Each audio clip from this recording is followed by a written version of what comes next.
Space Shuttle. That includes schoolteacher Christa McAuliffe of Concord, New Hampshire. Flight 104%. At this point, about a minute into the launch, everything looked all right. Engines at 65%, 3 engines running normally, 3 good fuel cells, 3 good APUs. Velocity 2,257 feet per second. Altitude 4.3 nautical miles, downrange distance 3 nautical miles.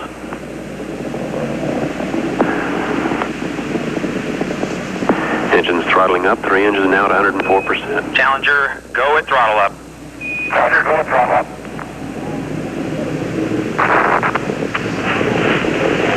1 minute 15 seconds. Velocity 2,900 feet per second. Altitude 9 nautical miles. Downrange distance 7 nautical miles. Now, this is a live picture from Cape Canaveral, Florida, of a parachute. I can't tell you anything more about that parachute because, to be perfectly frank with you, we don't know what that parachute is about.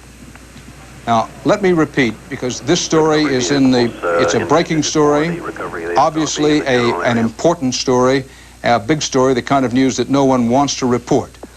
The Space Shuttle Challenger has been...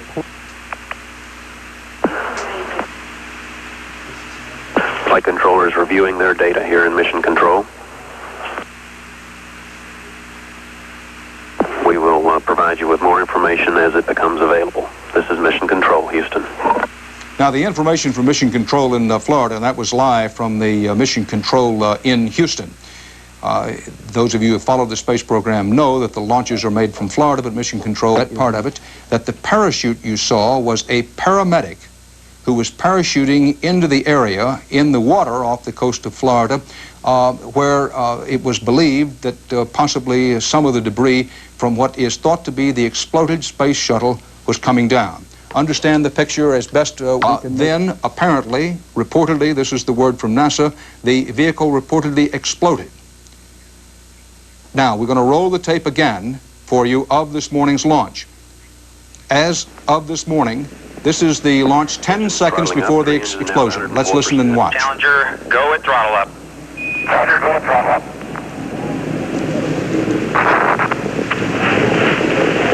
1 minute 15 seconds. Velocity 2,900 feet per second. Altitude 9 nautical miles. Downrange distance 7 nautical miles.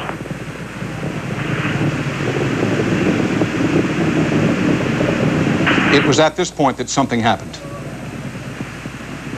The vehicle apparently exploded.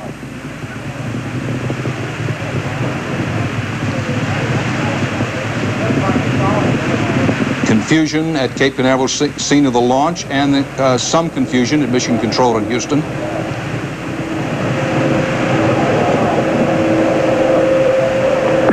Flight controllers here looking very carefully at the situation. Obviously a major malfunction. Major malfunction being a euphemism in this case for a belief that the vehicle had We exploded. have no downlink.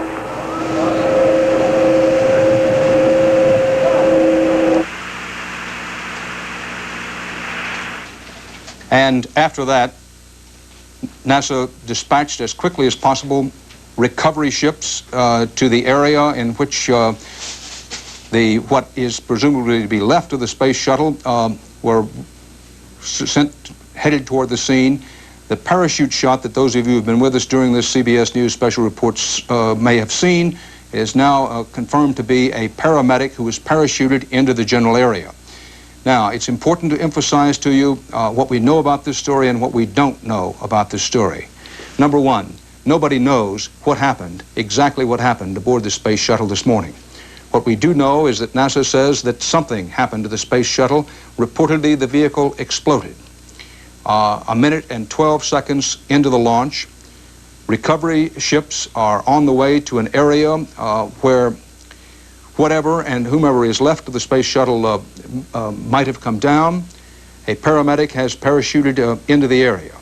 Now, there are safety procedures aboard and escape procedures outlined for the space shuttle. Whether any of those were put into operation, we simply do not know. Now, what you have here is you have a reporter who is vamping for time at the moment because we hope to get more information as we're on the air. confident crew that departed for the shuttle this morning. Future astronaut Christa McAuliffe said they had gotten over the frustration of the earlier delays. And technicians had an apple for her moments before she actually entered the shuttle. But the crew had to sit on the pad for an extra hour, while NASA took a close look at the ice that formed during the night in the freezing temperatures. There was concern that some of that ice could strike the shuttle during liftoff. Finally, after a detailed ice inspection, the word was given, go for launch. And liftoff of the 25th Space Shuttle mission, and it has cleared the tower. It was the first launch from the newly refurbished pad 39B in more than 10 years. NASA officials say they saw no indications of any trouble or difficulty prior to the horrifying explosion. Altitude 4.3 nautical miles, downrange distance 3 nautical miles.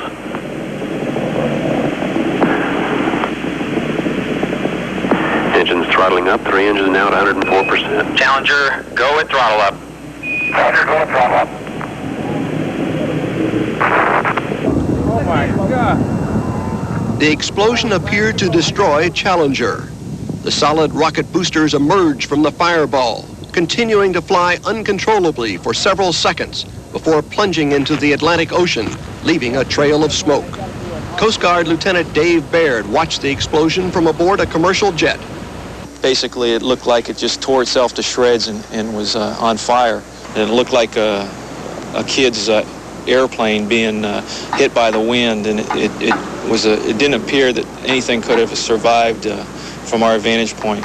The Coast Guard immediately launched an emergency rescue effort, but all that was found were small pieces of debris scattered over a wide area. NASA officials put together an investigation team this afternoon, but gave no indication of the cause of the explosion. It will take all the data, careful review of that data, before we can draw any conclusions on this national tragedy. Thank you. NASA sources say the immediate attention is being focused on what appeared to be fuel or vapors that appeared around the solid rocket boosters and the main fuel tank a second or two before the explosion. NASA bristles at suggestions that they launched the shuttle under pressure today. There was absolutely no pressure to get this particular launch off. We have always maintained that flight safety is our top priority. NASA officials announced this afternoon they are suspending all shuttle operations until there is some indication of the cause of the explosion. Bruce Hall, CBS News at the Kennedy Space Center.